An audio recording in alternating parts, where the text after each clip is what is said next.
So hi everyone, this is Vikas Gupta and you are watching my channel morning batch. बच्चों, जो आज हम लोग टॉपिक लेके आए हैं वो है एकदम फ्रेश टॉपिक क्लास 10th का, heating effect of current and power. ये बोर्ड पॉइंट ऑफ व्यू से बहुत इंपॉर्टेंट टॉपिक है क्योंकि इसमें बहुत सारे कंसेप्ट हैं। ठीक है, कंसेप्ट हैं, फॉर्मूलेज हैं, क्लियर, और आपके डेफिनेशन है और न्यूमेरिकल भी है। इसलिए ये बहुत ही इंटरेस्टिंग टॉपिक होने वाला है। इसका पूरा वीडियो आप देखिएगा। चलिए हम लोग स्टार्ट करते हैं, हीटिंग इफेक्ट ऑफ करंट। तो देखिए, हीटिंग इफेक्ट ऑफ करंट को पहले आप समझिए, इसका एक फील लीजिए कि क्या होता है हीटिंग इफेक्ट। क्लियर। देखिए, एक आप रियल वर्ल्ड में देखे होंगे कि जैसे कि मान लीजिए कि इलेक्ट्रिक फैन है, आपके घर में इलेक्ट्रिक फैन होगा, तो आप उसको मान लीजिए बहुत देर चल गया, करीबन लाइक 8 आवर्स। ऐसे तो हमें बिजली बचाना चाहिए, लेकिन फॉर एग्जाम्पल 8 आवर्स चल गया, तो आप कभी उसके ये रिम को छूइए, ये जो आपका रिम होता है, तो ये आपका क्या हो जाएगा, बहुत ही हीट हो जाएगा बच्चों। ठीक है, या कोई भी electrical device after switching off that, basically आप उसको टच कीजिए, ये वो हीट हो जाता है। तो ये एक फील देता है कि आपका इलेक्ट्रिकल एनर्जी कहीं ना कहीं कुछ कन्वर्ट हो रहा है। और आप जानते हो law of conservation of energy. Law of conservation of energy बच्चों क्या कहता है, बहुत बेसिक लॉ है कि energy can neither be created and nor be destroyed. Energy can neither be created nor be destroyed, nor be destroyed। ठीक है, only it can transform from one form to other। it can transform, ये मैं इसलिए पूरा लिख दे रहा हूँ, आप अगर नोट्स में आप लिखना चाहो तो लिख सकते हो, स्क्रीनशॉट ले सकते हो। it can transform from one form to other। अब ये भाई इसका मतलब क्या हुआ, इसका मतलब ये हुआ बच्चों कि आप एनर्जी को डिस्ट्रॉय नहीं कर सकते हो और न ही एनर्जी को आप बना सकते हो। जो एनर्जी है आपके पास एग्जिस्टिंग, उसको केवल कन्वर्ट कर सकते हो। जैसे फॉर एग्जांपल, मैं 2 एग्जांपल लेता हूँ, ठीक है, रियल वर्ल्ड से। आपने देखा होगा बांध होता है ना, डैम। डैम में क्या होता है, पानी होता है। ठीक है, तो अभी आपका देखिए ये एनर्जी क्या है, स्टोर्ड करके रखा हुआ है। 9th में थोड़ा बहुत पढ़ा होगा आपने। तो ये बच्चों एनर्जी क्या है, पोटेंशियल एनर्जी। ठीक है, पीई मतलब पोटेंशियल एनर्जी। और जब आप बांध के पानी को खोल दोगे और पानी ऐसे फ्लो में आ जाएगा, तो ये कन्वर्ट हो जाता है काइनेटिक एनर्जी। ठीक है, तो देखिए पूरा पोटेंशियल एनर्जी आपका कन्वर्ट हो गया काइनेटिक एनर्जी में, लेकिन आप एनर्जी को न ही क्रिएट कर पाए न ही डिस्ट्रॉय कर पाए। क्लियर। उसी तरीके से आप अगर मान लीजिए फॉर एग्जांपल एक और रियल वर्ल्ड एग्जांपल देख लो, एक सेल ले लो, बैटरी समझते हो, सेल प्लस माइनस। ठीक है, आप जैसे ही इसको एक सर्किट में लगाते हो, तो ये बच्चों बल्ब क्या हो जाता है, ग्लो करने लगता है। तो आपका देखिए यहां पर जो सेल की केमिकल एनर्जी है, केमिकल एनर्जी वो ट्रांसफॉर्म हुई किस में बच्चों, इलेक्ट्रिकल एनर्जी। ठीक है, और वो फर्दर ट्रांसफॉर्म हुई किस में, ये बल्ब गर्म हो गया तो हीट एनर्जी, हीट या light energy. Clear, heat and light energy. Clear बच्चों। तो अब हम लोग समझे कि एनर्जी को हम लोग डिस्ट्रॉय क्रिएट नहीं कर सकते। तो आइए हम लोग अपने मेन टॉपिक पे चलते हैं कि भाई इलेक्ट्रिक करंट में जो होता है वो कैसे हीट वगैरह आ जाता है। क्लियर। तो देखिए, क्लियर बच्चों। तो एक मान लीजिए रेजिस्टिव सर्किट हम लोग ले लेते हैं। रेजिस्टिव सर्किट समझ रहे हो, रेजिस्टिव सर्किट इसका मतलब होता है कि केवल उसमें रेजिस्टेंस लगाओ। ठीक है, तो आप देखोगे कि थोड़ी देर बाद वो जो है सर्किट आपका हीट होने लगता है। वो क्यों होता है, देखिए, जो आपकी, मैं इसको बता रहा हूँ, सेल की जो केमिकल एनर्जी होती है बच्चों, सर्किट है ना, मान लो ये आपका रेजिस्टेंस वगैरह लगा हुआ है और ये एक सेल है, ठीक है, प्लस माइनस, तो आपका करंट ऐसे फ्लो होगा, आई। ठीक, तो आपकी जो सेल की केमिकल एनर्जी होती है ना बच्चों, वो क्या करता है, चार्ज को कंटिन्यूअसली फ्लो कराता रहता है सर्किट में, चार्ज को फ्लो कराता रहता है। मतलब कि आप जानते हो वर्क एंड एनर्जी में कि आप जो चार्ज फ्लो कराते हो तो उससे क्या होगा, कुछ ना कुछ वर्क डन होगा। ठीक है, तो वर्क डन आपका जो होगा वो कुछ तो बच्चों इलेक्ट्रिकल एनर्जी में कन्वर्ट हो जाएगा। ठीक है, और कुछ जो आपका हीट डिसिपेट होने लगेगा।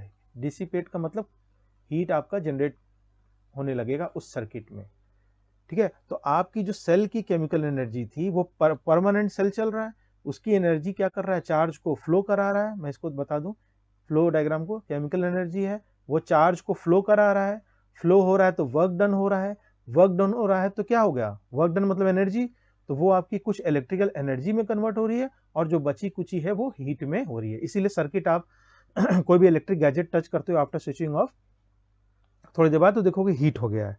क्लियर। तो आइए हम लोग इसके मैथमेटिकल एक्सप्रेशन को समझते हैं, मैथमेटिकल एक्सप्रेशन को समझते हैं। तो क्या है ये मैथमेटिकल एक्सप्रेशन, तो मान लीजिए बच्चों कि हमारा कोई एक रेजिस्टिव सर्किट है, ठीक है, एक रेजिस्टर लगा हुआ है, रेजिस्टर लगा हुआ है अक्रॉस अ सर्किट, अक्रॉस, यहां पर लिख लीजिए let resistor across a circuit has resistance, resistor तो एक गैजेट हो गया ना, उसका रेजिस्टेंस कितना हो गया बच्चों, वो आपका हो गया आर। क्लियर। और उसमें जो सर्किट के अक्रॉस जो पोटेंशियल डिफरेंस है, पोटेंशियल डिफरेंस है अक्रॉस द सर्किट, वो हम लोग क्या मान लेते हैं बच्चों, V। क्लियर। और मान लीजिए कि लेट कुछ समय लगा होगा, T मान लेते हैं टाइम, ठीक है, time during which the charge flows, during which, देखिए मैं डिराइव करने जा रहा हूं एक्सप्रेशन, ध्यान दीजिएगा, during which charge flows. Clear. इसको मैं थोड़ा सा और ऊपर कर देता हूं, ठीक है, चार्ज फ्लो करते हैं। तो आप ये बताओ कि जो वर्क डन होगा, जो वर्क डन होगा, वर्क डन, ठीक है, in moving charge Q, in moving charge Q, क्योंकि चार्ज भी तो होगा ना, जब करंट जनरेट होगा तो चार्ज होगा, तो उस क्यू चार्ज को मूव करने में जो आपका एनर्जी जो होगा वो वर्क डन कितना हो जाएगा बच्चों, वो हो जाएगा V इंटू क्यू, ठीक है, ये तो पिछले वीडियोस में मैंने समझा था, हमने बताया था, और यही क्या हो जाएगी, एनर्जी। क्लियर, समझ में आ रहा है। तो आपका जो पावर होता है, ठीक है, पावर जो अभी नेक्स्ट टॉपिक में बताऊंगा, पावर क्या होता है बच्चों, वो होता है जो एनर्जी है आपकी, एनर्जी पर यूनिट टाइम। तो एनर्जी आपकी क्या थी, वी क्यू अपॉन टाइम, मैंने क्या माना था, टी। समझ में आ रहा है ना। तो ये आप इसको फर्दर सॉल्व कर लो तो v हो जाएगा और t को q के साथ लिख दो, ठीक है बच्चों। तो ये क्या हो जाएगा, v q बाई टी, मैंने फर्स्ट वीडियो में बताया था, ये क्या होता है, I, ठीक है ना। तो ये आपका पावर आ जाएगा, पावर आ जाएगा। तो आपकी जो एनर्जी हो जाएगी, एनर्जी क्या होता है, इसी में क्रॉस मल्टीप्लाई कर लो या समझ जाओ, वो होता है पावर इंटू टाइम, ठीक है। अब पावर क्या आया था बच्चों, v इंटू आई, और टाइम क्या हो जाएगा, t। तो आपका जो एनर्जी का फॉर्मूला है, या यही एनर्जी को हम लोग हीट एनर्जी कहते हैं, वी आई टी, ठीक है। इसके एक दूसरे फॉर्म को भी मैं यहाँ लिख दे रहा हूँ, एक फॉर्म तो देखिए कई सारे फॉर्म में न्यूमेरिकल दे सकता है, तो एक फॉर्म आप याद रखो, H is equal to V I T. एक और फॉर्म है, आप देखो, हीट इज इक्वल टू क्या है, वी आई टी, ठीक है। अब heat is equal to V जो है ना, यहाँ ओम्स लॉ लगा दो, V is equal to R I होता है, तो V की जगह लिख दो आर आई, और एक आई पहले से पड़ा हुआ है और T पड़ा हुआ है, तो ये आपको मिल गया आई स्क्वायर आर टी, ठीक है। ये आपका इंपॉर्टेंट है, ये भी इंपॉर्टेंट है, ये भी इंपॉर्टेंट है, जिस फॉर्म में न्यूमेरिकल पूछ ले, ठीक है। Heat is equal to I square R T. Now this is known as Joule's law of heating, इसी को हम लोग कहते हैं जूल्स लॉ ऑफ हीटिंग। तो मान लो Joule's law of heating derive करने के लिए कह दिया, तो आप ये डिराइव कर सकते हो, आपको फुल नंबर मिलेंगे, या आप उसको पूरा समझा दो, ठीक है। अब यहां पर मैं नॉमेनक्लेचर कर दे रहा हूं, आई क्या है बच्चों, ये हो गया करंट, ये मैंने लिख भी चुका है, आर क्या हो गया, रेजिस्टेंस, टेंस, और टी क्या हो गया, टाइम। क्लियर। और यूनिट क्या आ जाएगी, कोई भी एनर्जी की यूनिट क्या होती है, यूनिट ऑफ एनर्जी जूल होती है, यूनिट ऑफ एच कोई भी एनर्जी की क्या होती है, जूल। ठीक है, तो ये हो गया joules law of heating. Clear बच्चों? तो हम लोग इस पे एक न्यूमेरिकल भी कर लेते हैं जिससे आपको और कंसेप्ट क्लियर हो जाए। नोट कर लेना आप। देखिए एक न्यूमेरिकल हम लोग ले लेते हैं। फॉर एग्जांपल एक छोटा सा क्वेश्चन ले लेते हैं कि मान लीजिए कि आपका एक सर्किट है ना, अ सर्किट, उसको आप वर्ड्स में लिख लो, हैज रेजिस्टेंस 10 ओम्स, रेजिस्टेंस बराबर 10 ओम। ठीक है, और करंट जो फ्लो कर रहा है, करंट जो करंट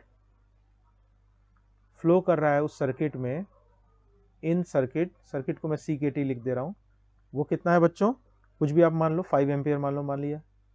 ठीक है, और for a time interval of 3 second. ठीक है, 3 सेकेंड मान लिया। मतलब एक सर्किट होगा, उसमें एक रेजिस्टेंस लगा होगा। ठीक है, क्लियर, और उसमें एक करंट फ्लो कर रहा है, ये बता रहा है। तो आपको पूछ रहा है कि कैलकुलेट हीट एनर्जी डिसिपेटेड, या जो भी होगा ना, एनर्जी डिसिपेटेड। क्लियर? तो ये तो सिंपल है, जूल्स लॉ ऑफ हीटिंग में आप तुरंत क्या रखोगे, फॉर्मूला रखोगे I स्क्वायर आर टी। क्यों रखोगे? क्योंकि आपको सब कुछ इस फॉर्म में दिया है। अच्छा मान लो इस फॉर्म में देता तो, वोल्टेज दे देता तो, यहाँ वोल्टेज वगैरह दे देता, तब आप क्या लगाते, कौन सा फॉर्मूला लगाते बताओ? तब आप लगाते एनर्जी इज इक्वल टू जो दूसरा मैंने याद करो VIT बताया था ना, तो वहां पर V का यूज होता है। इसीलिए मैंने बोला दोनों फॉर्मूला याद कर लेना, जिसपे न्यूमेरिकल आएगा उसको कर लेना। तो सिंपल पुट कर दो, I की वैल्यू बच्चों क्या है, 5 एम्पियर, तो 5 का स्क्वायर इंटू R की वैल्यू क्या है, 10 ओम, 10 इंटू टाइम कितना दिया है, 3 सेकेंड। अभी मिनट होता तो इसको सेकेंड बदलते, सब कुछ ऐसा यूनिट में। तो ये हो जाएगा 25, 3 सा 75, 750। तो आपका आंसर सिंपल हो जाएगा, हीट बराबर हीट एनर्जी डिसिपेटेड इज 750। अच्छा एक चीज और, बस ये आंसर मत लिखा करो इस तरह, आप लिखा करो वर्ड्स में कि हीट एनर्जी, तब आपको नंबर बोर्ड में अच्छे मिलेंगे।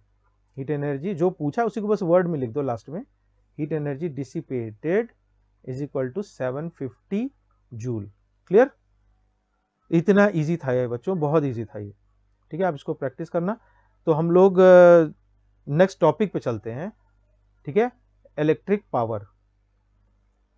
इलेक्ट्रिक पावर तो अभी जस्ट मैंने इसको डिस्कस कर लिया था, और चूंकि एक टॉपिक है तो मैं इसमें बता देता हूं।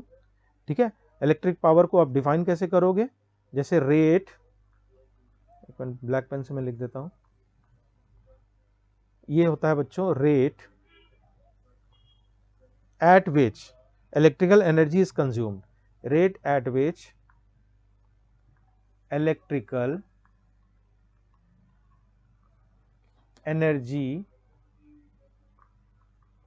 Is consumed. ठीक है, थोड़ा मैं साफ लिख दूं इसको, electrical energy is consumed in an electrical circuit, electrical circuit. ठीक है, ये इलेक्ट्रिसिटी का बच्चों ये लास्ट वीडियो होने वाला है, इसको बहुत ध्यान से देखना, फुल देखना, और इसके बाद इसके लास्ट में मैं प्लेलिस्ट प्रोवाइड कर दूंगा। ठीक है, ठीक है, वीडियो के एंड में मैं लास्ट में प्लेलिस्ट प्रोवाइड कर दूंगा, जिससे कि आप एक एक वीडियोस को आराम से देख सकते हो और रिवाइज कर सकते हो। क्लियर? तो आइए इसको हम लोग समझते हैं। Rate at which electrical energy is consumed in an electrical circuit, इसको हम लोग कहते हैं पावर। ठीक है, तो पावर बेसिकली पिछली बार मैंने डिराइव किया था, वो क्या हो जाएगा बच्चों, V इंटू आई, जहां पर V क्या है, V है पोटेंशियल डिफरेंस, और I क्या है, वो है करंट। ठीक है, सबकी यूनिट मालूम है SI, ये V होगा और ये एम्पियर होगा। ठीक है, अब देखिए जैसे कि आपको वो देखा था ना, एनर्जी को VIT लिख दिया था और I स्क्वायर RT दो फॉर्म में था, तो इसको भी आप बच्चों ओम्स लॉ लगा के डिफरेंट डिफरेंट फॉर्म में लगा सकते हो। तो V को मान लो ओम्स लॉ मैंने लगा दिया, यहां पर लिख देता हूं मैं रेड पेन से, using Ohm's law, using Ohm's law, बताया था ओम्स लॉ। ठीक है, तो ओम्स लॉ में ये V है ना, V इज इक्वल टू क्या होता है, RI, तो आप लगा दो RI और पहले से एक I पड़ा हुआ है, तो ये क्या हो जाएगा, I स्क्वायर आर। तो एक एक्सप्रेशन तो ये हो गया पावर का, आई स्क्वायर आर। क्लियर? मतलब कि आपको मान लीजिए पावर पूछा हो, अब बताया हो कि एक रेजिस्टिव सर्किट है जिसका रेजिस्टेंस आर है, या कोई वैल्यू दी होगी और करंट, तो आप फट से कैलकुलेट कर लोगे इस फॉर्मूला में रख के। ठीक है, या ये देखिए दो तीन तरह के फॉर्मूला क्यों मैं बता रहा हूं, क्योंकि आपके न्यूमेरिकल में जरूरी नहीं कि आपका आई स्क्वायर आर टी में पूछ ले, आपको वी आई टी में भी पूछ सकता है, मतलब वोल्टेज दे दे, करंट दे दे, टाइम दे दे। तो इसीलिए आप दोनों चीज के लिए रेडी रहना। ठीक है, अब फॉर्मूला सिंपल है, एक आपको मालूम है तो ओम्स लॉ लगा के आप दूसरा डिराइव कर सकते हो। तो चलिए वही काम करते हैं हम लोग। तो पावर को पहले लिख लेते हैं आई स्क्वायर आर। ठीक है, अब हम चाहते हैं सब कुछ V और R में रहे, तो पावर इज इक्वल टू, देखिए V is equal to I R होता है ओम्स लॉ से, तो I इज इक्वल टू बच्चों क्या हो जाएगा V बाई आर। ठीक है, इसी चीज को हम लोग यहां पर रख देते हैं। तो I की जगह हम क्या लिख सकते हैं, देखिए I बराबर V बाई आर है, तो V square by R square, और ये R एक पहले से पड़ा हुआ है, तो पावर क्या हो गया V स्क्वायर, और ये एक R इस वाले से कैंसिल हो जाएगा। ठीक है, इतना तो अलजेब्रा आपने किया होगा। तो पावर बराबर V स्क्वायर बाई आर, ये बन गया आपका दूसरा formula. You need not learn all this formulas, only you have to learn one of them and then you have to apply Ohm's law. इसीलिए ओम्स लॉ बहुत important है, आप देख लीजिएगा इसको पुरानी वीडियोस में, और आप इसको यूज कर सकते हैं। ठीक है, अब इतनी बात हो गई, अब हम लोग आते हैं एसआई यूनिट पे। तो एसआई यूनिट जो होती है बच्चों, एसआई यूनिट आपकी होती है पावर की वॉट। क्या होती है? वॉट। इसको शॉर्ट फॉर्म में हम लोग डब्ल्यू भी लिखते हैं। तो आइए जब वन वॉट को भी डिफाइन कर लिया जाए, ये भी आता है बोर्ड में, वन वॉट। तो पहले आप क्या करोगे, power is equal to V I लिख दोगे, यही तो वॉट पावर का फॉर्मूला होता है। अब देखो, एक मिनट, ये देखिए, ये मैंने पुराने वीडियोस में 1 एम्पियर और ये सब डिफाइन किया था। तो आप क्या करो, 1 वॉट को लिख लो क्या, 1 वोल्ट, और आई कितना 1 एम्पियर। अब बताओ, क्या मैं पूरा डेफिनेशन लिखूंगा, आप क्लियर हो गया? ठीक है, आप क्या बताओगे, it is the power dissipated या generated when 1 ampere of current flows through a circuit having potential difference 1 volt. देखिए मैं कुछ अलग नहीं बता रहा हूं, बस इसी चीज को मैं लिख दे रहा हूं। ठीक है, इट इज द पावर, चलिए मैं लिख देता हूं आपके लिए, it is the power when, देखिए 1 एम्पियर यूज किया है, 1 एम्पियर इसको लिख लीजिए। अब 1 एम्पियर का क्या रहेगा भाई, करंट ही तो रहेगा। तो 1 ampere of current is flowing in circuit. दूसरा बताइए डेटा क्या यूज करना है, 1 वोल्ट कैसे लिखोगे, in circuit having potential difference is equal to 1 volt. ठीक है, और अच्छे वर्ड्स में लिखना है तो लिख सकते हो, flowing current flowing in a circuit across which a potential difference of 1 volt is connected. ठीक है, तो ये आपकी यूनिट हो जाएगी वॉट। क्लियर? अब देखिए कि बच्चों जो हमारी, ये इस पे भी न्यूमेरिकल आता है, बहुत इंपॉर्टेंट मैं बताने जा रहा हूं, उसको ध्यान से सुनिएगा। जो हम लोग, एक मिनट, ये तो वॉट हो गई बच्चों, बहुत ही छोटी यूनिट ना, 1 जूल इंटू सेकेंड। जो हमारे डेली लाइफ होती है ना, डेली लाइफ में जो हम लोग इलेक्ट्रिकल गीजर वगैरह जो यूज करते हैं, उसमें बहुत बड़ी बड़ी एनर्जी होती है, तो उसको हम लोग कमर्शियल यूनिट कहते हैं। ठीक है, जो आप लोगों को बिजली का बिल आता है, इलेक्ट्रिसिटी बिल, तो वो आपका कमर्शियल यूनिट होता है। ठीक है बच्चों, तो वो चीज होता है किलोवाट आवर। किलोवाट आवर जो एक कहते हैं ना 2 यूनिट 3 यूनिट, वो वही होती है। तो इस किलोवाट आवर का आप फील मैं बताता हूं कि आप ऐसे समझो कि 1 किलोवाट आवर, 1 किलोवाट आवर यही बच्चों क्या होती है, जो आपका बिजली का बिल आता है 1 यूनिट। ध्यान सुनना, देखो जब 1 किलोवाट का कोई गैजेट हो, 1 किलोवाट का कोई गैजेट हो, और उसको लगातार आप 1 घंटे तक चला दो, ठीक है, ओपन कर दो, ओपन मतलब कि उस सर्किट, उसको ऑन कर दो सर्किट को। जैसे मान लीजिए कि 1 किलोवाट का आपका गीजर है फॉर एग्जांपल, ठीक है, और उसको आप लगातार 1 घंटे चला दो, चलो मैं मान लो 3 घंटे चला देता हूं, तो 1 घंटे चलाओगे तो 1 यूनिट आएगा, 3 घंटे चलाओगे तो 3 यूनिट बिजली का बिल उठेगा, या इसको हम 3 किलोवाट आवर भी कहते हैं। तो आपकी बिजली की बिल इसमें आती है किलोवाट आवर में। ठीक, तो ये फील आपका हो गया, इसी में आपका मीनिंग छुपा हुआ है कि ये देखिए 1 किलोवाट आवर के गैजेट को जब आप 1 घंटे चलाओगे तो बिजली की बिल 1 किलोवाट आवर उठेगी, या इसको हम लोग 1 यूनिट कहते हैं कमर्शियल। क्लियर बच्चों? तो आइए हम लोग ये तो एक पूछता है कमर्शियल यूनिट क्या है और उसको डिफाइन कीजिए। और जो बोर्ड में बहुत इंपॉर्टेंट पूछता है वो है, बोर्ड में जो इंपॉर्टेंट पूछता है वो कहता है 1 किलोवाट आवर को आप इसको मैथमेटिकल एक्सप्रेशन लाओ। तो कोई बात नहीं, 1 किलोवाट आवर है तो इसको आप कर लो।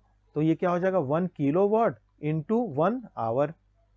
ठीक है, इसको आपको मान लो जूल्स में करा है। मान लो ये क्वेश्चन दे दिया, मैं यहां लिख देता हूं, कन्वर्ट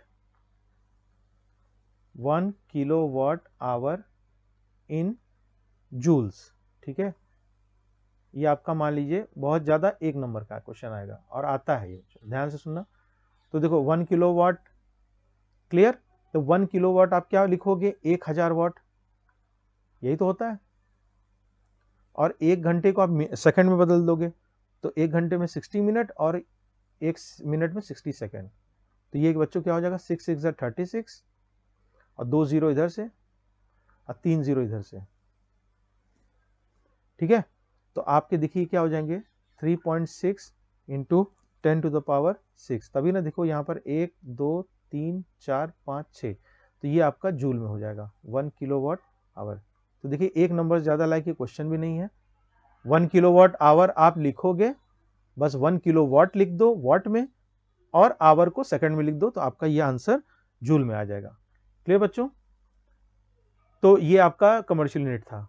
अब ये लास्ट क्वेश्चन मैं बताने जा रहा हूं, इससे मैं इस इलेक्ट्रिसिटी टॉपिक को एंड करूंगा, जिसपे जो कि है आपका कमर्शियल यूनिट ऑफ इलेक्ट्रिसिटी। ठीक है, तो मान लीजिए कि एक क्वेश्चन मैं लेता हूं, उसको आप लिख लीजिए कि फॉर एग्जांपल, अब आप समझ रहे हो ना गीजर वगैरह किस प्रिंसिपल। अगर मान लीजिए आपको प्रैक्टिकल एप्लीकेशन भी पूछता है, तो मान लीजिए पूछ लिया कि प्रैक्टिकल एप्लीकेशन, प्रैक्टिकल एक टॉपिक ये भी छोटा सा बता देता हूँ, practical application of heating effect, heating effect of current.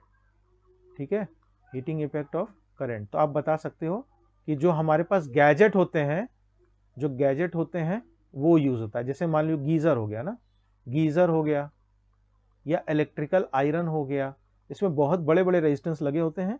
तो आपकी पूरी इलेक्ट्रिकल जो एनर्जी होती है ना बच्चों, वो आपको हीट एनर्जी मिल जाती है, हीट एनर्जी। तो गीजर से आप क्या करते हो, पानी गर्म करते हो। इलेक्ट्रिकल आयरन से आप अपने कपड़े वगैरह आयरन करते हो, तो वो यूज होता है। ठीक, तो हम लोग चलिए मिलते हैं अपने नेक्स्ट क्वेश्चन पे और लास्ट क्वेश्चन पे। ये है कि मान लीजिए कि एक गैजेट है। ठीक है, अ गैजेट, ये भी बच्चों बहुत इंपॉर्टेंट है, ये बोर्ड में पूछता है न्यूमेरिकल। इस टॉपिक में जो भी मैंने बताया है कि वो बहुत इंपॉर्टेंट है, वो बोर्ड में आता ही आता है, इसलिए ध्यान से। तो अ गैजेट है, मान लीजिए ये 500 वाट का है। ठीक है, मान लीजिए कुछ भी है, आयरन वगैरह है, और इसको हम लोग इस मान लीजिए कंज्यूम्ड, मान लीजिए इसको हम लोग किस तरह कंज्यूम करते हैं, 9 आवर पर डे, 9 घंटा चलाते हैं एक दिन में। ठीक है, अब आप अपने बिजली के बिल को भी आप इजिली मैनिपुलेट कर सकते हो, बता सकते हो कितनी बिजली बिल आई। ठीक है, फॉर मान लीजिए पीरियड ऑफ कुछ भी, मान लीजिए 15 डेज, मान लीजिए 15 दिन आपने चलाया। ठीक है, तो पूछ रहा है कि what is cost of electric bill if, जो रेट दिया हुआ है आपका कंजम्पशन का, वो क्या है, मान लीजिए ₹3 है पर यूनिट। ठीक है, कोई ना कोई गवर्नमेंट ने तय किया होगा ना, तो मान लीजिए कि सस्ती बिजली है और 3 यूनिट है, ₹3 है पर यूनिट। ठीक है, इज द टैरिफ, टैरिफ समझ रहे हो, मतलब उसका रेट है। तो पहला काम क्या करो बच्चों, आप वही पहले देख लो कितनी एनर्जी यूज हो रही है। तो एनर्जी क्या होती है, किलोवाट आवर। ठीक है, तो पहले जो दिया है वाट है, तो आप इसको कन्वर्ट कर लो। ठीक है, वाट इंटू आवर, तो 500 वाट हो गया। कितना चल रहा है बच्चों, 9 घंटे चल रहा है। कितने दिन तक चल रहा है, 15 दिन तक चल रहा है। ठीक है, 15 दिन तक चल रहा है। क्लियर? तो आपका देखिए ये आ गया वॉट में, ये आवर है और ये टोटल दिन है। एक दिन में 9 घंटा चलता है तो 15 दिन में ये आपका वॉट आवर में आंसर आने वाला है। ठीक है, तो ये कितना हो जाएगा, 15 9 जा 9 5 जा 45, 5 करोड़ 4, 9 1 जा 9, 10 11 12 13। ठीक है, अब 135 इंटू 5, 5 5 25, 5 करोड़ 2, 5 6 15 16 17, 5 1 जा 5 6। तो ये बच्चों आ गया आपका ये पूरी चीज 675। ठीक, और 00 ये आ गया वॉट आवर। ठीक है, अब आप इसको किलो वॉट आवर में बदलोगे तो क्या करोगे बच्चों, 67500 है, इसको आप 1000 से डिवाइड कर दोगे तो ये आंसर आ जाएगा किलोवाट आवर। क्यों किलोवाट आवर में हम लोग लाए हैं, क्योंकि जो यूनिट होती है कमर्शियल की वो किलोवाट आवर में होती है। तो वो बच्चों क्या हो गया, इसको आप डिवाइड कर दो 67.5 किलोवाट आवर या यूनिट जो भी कह लो आप। तो इतनी तो यूनिट आपकी खर्ची हुई बिजली की। अब देखो आप एग्जाम में लिखोगे कि एक यूनिट जो होती है उसकी कॉस्ट होती है 3 रुपये। ठीक है, तो आपने कितनी बिजली खपत की, तो 67.5 यूनिट का कॉस्ट बच्चों क्या हो जाएगा, तो सिंपल अरिथमेटिक है, 67.5 इंटू 3, तो ये हो जाएगा 3 5 जा 15, 3 5 जा 15 और एक हो जाएगा 3 7 जा 21 22। ठीक है, 67.5, 3 5 जा 15, 1 3 7 जा 21 22, 3 6 जा 18 19 20। ठीक है, ये आपका 202 रुपए आ जाएगा। ठीक है, ये क्या आएगा बच्चों, ये कॉस्ट आएगा। तो जो आपने बिजली खर्चा की उसकी कॉस्ट आ गई 202 रुपया। ये आपका फाइनल आंसर आएगा। ये बोर्ड में पूछता है आपका इलेक्ट्रिसिटी बिल कॉस्ट निकालने के लिए। ठीक है बच्चों, तो इस तरह के और अच्छे वीडियोस पाने के लिए आप हमारे चैनल पर सब्सक्राइब कर सकते हो। वीडियो वाकई अच्छा लगा, हेल्पफुल लगा तो इसको लाइक शेयर कर देना। मिलते हैं नेक्स्ट वीडियो में नए टॉपिक के साथ। Till then take care.